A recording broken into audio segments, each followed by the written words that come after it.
Hi, I'm Jenny Dauer. I'm a researcher at Michigan State, and I'd like to welcome you to Carbon Time. So just a little bit about myself first.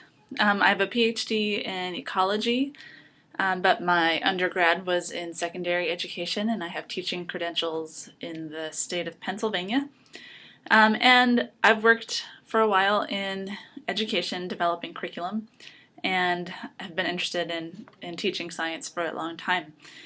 I'm the project director for Carbon Time, which means that I organize all of the professional development workshops for the Carbon Time teachers. And I also write curriculum, and I'm a liaison with the National Geographic. And also, I do research on how students learn about scientific concepts and practices. So even though we're long distance, I hope to get to know you a little bit better this year, and please feel free to contact me at any time. So I'd just like to start by saying I'm so glad that you've joined our project. During the last 2 school years, we've had groups of about 20 students participating in our project, and this year we've grown to 61 teachers across 12 different states, which is really exciting. And so just to orient you to the project a little bit, there are several researchers at Michigan State who you'll meet long distance throughout the year. But we also have a wide group of collaborators from the Seattle School District to Berkeley in California, Colorado State University, and also National Geographic. Also, I should mention that this project's funded by the National Science Foundation, and we're in our 3rd out of 5 years. So we hope that you'll benefit from this broad collaboration with lots of resources and lots of people in the background trying to make it a good program for you and a great curriculum when we're all finished. So here are some of the key people that you'll need to know about at Michigan State, and the 3 of us are probably the ones that you'll interact with the most. Andy Anderson is the boss man. He's the principal investigator for the project. He's a faculty member at Michigan State in the College of Education, and he's an internationally well-renowned researcher in science education. He's very well respected in the field, and he is also extremely friendly, and he's really happy to communicate with you about anything about the project, any aspect of it at all. And so I encourage you to contact him as well throughout the project. And I'm Jenny, and I'll be one of your main points of contact as well. I've worked with Andy on this project for about 3 years now. And you've already communicated with Stacy Sharp, who is the project manager. She's organization extraordinaire and deals with all logistics and paperwork associated with the project. So I'd like to introduce you to the Carbon Time project by telling you about the benefits and expectations for Carbon Time teachers. So we have 2 different levels of involvement for teachers. One we're calling level 2, which are our pilot teachers, and we'll have all of the benefits and expectations that I'll lay out in the next few slides. But you can also still choose to be a level 1 Carbon Time teacher, and these teachers will get access to our curriculum but have no other benefits or expectations during the project, just access to the curriculum.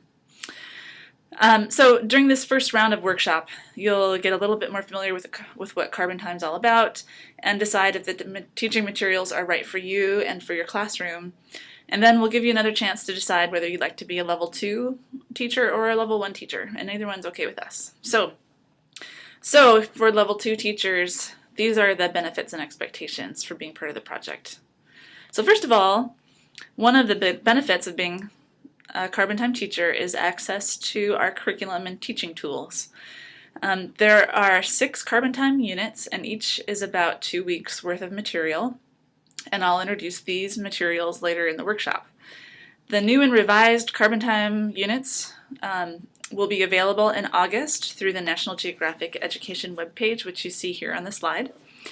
We're currently developing videos that will be available this August that will go along with all of the inquiry investigations for each unit, so 4 videos that are going to be really spectacular. I'm very excited about them.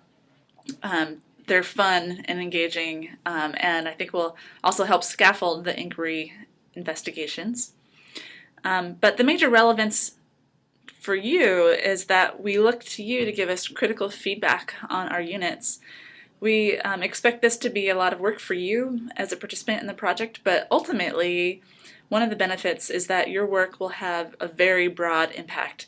The National Geographic website has millions of hits every year, and this will be available freely to the public. It's open access to all teachers and students.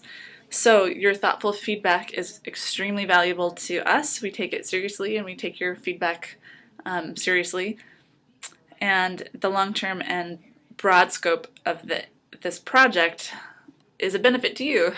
You have great impact in this curriculum for teachers all across the world.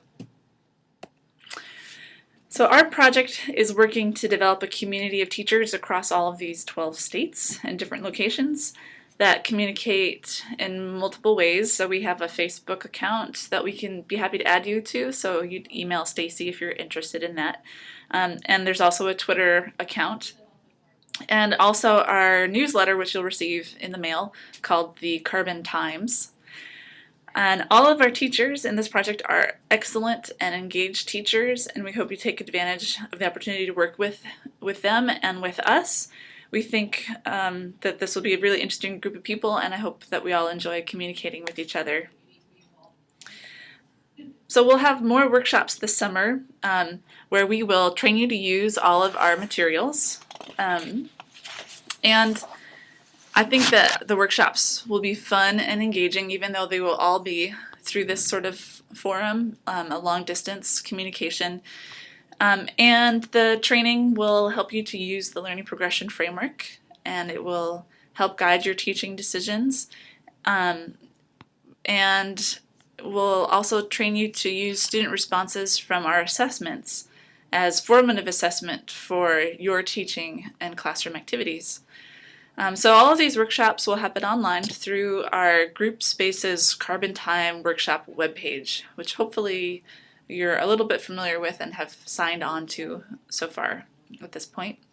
Here's a picture of it. And we'll also have some times where we will maybe all come together synchronously at the same time on the phone to give you a chance to ask questions and troubleshoot the materials and those sorts of things during our August workshops. So we'd like to recognize the amount of time and thought that will go into teaching our units and the feedback that you'll give us and the data collection that you'll be doing, which we'll do by giving you a stipend for your participation. So $1,000 for participating during the entire school year next year. And we'll also provide teaching materials for all the units for all of your classes.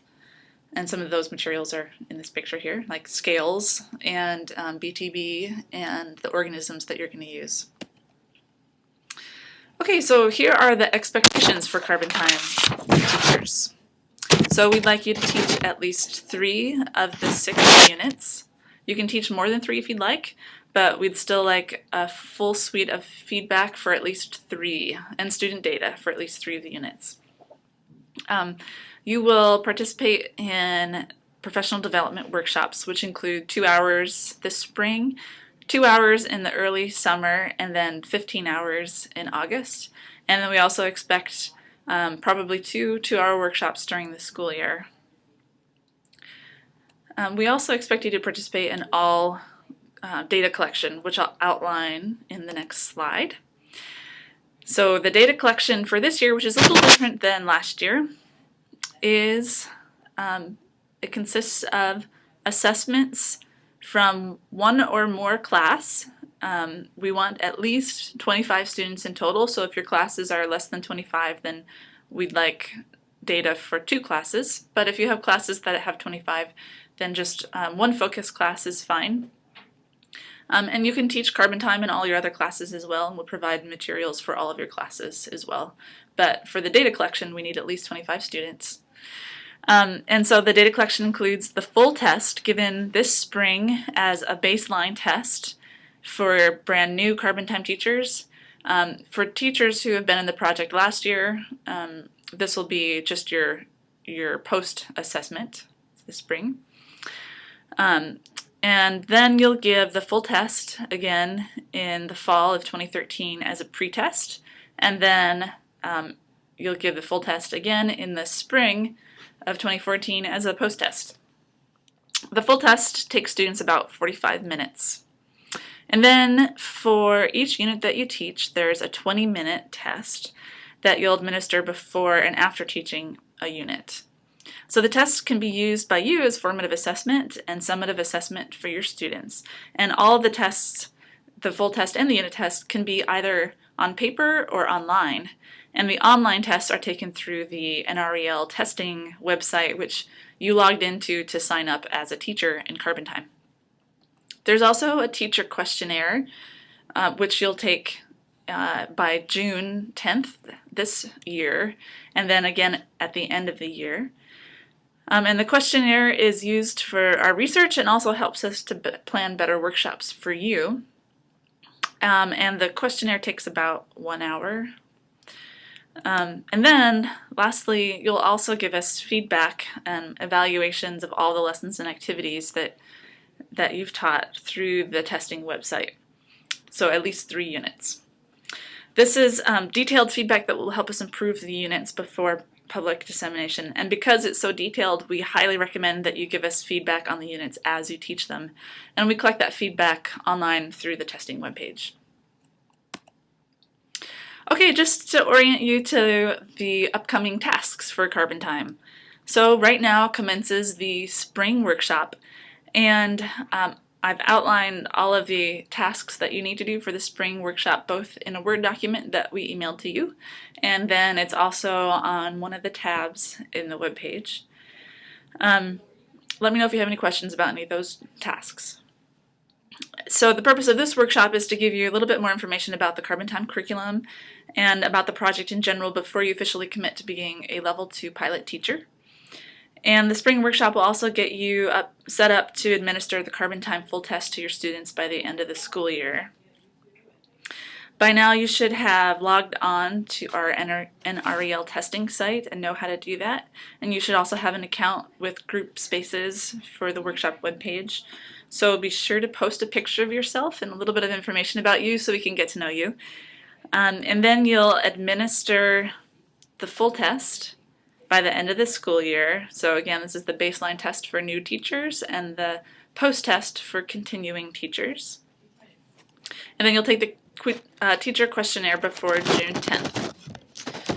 Then in the early summer, we'll have a mini workshop. We're calling it Summer Workshop 1, which will be about 2 hours.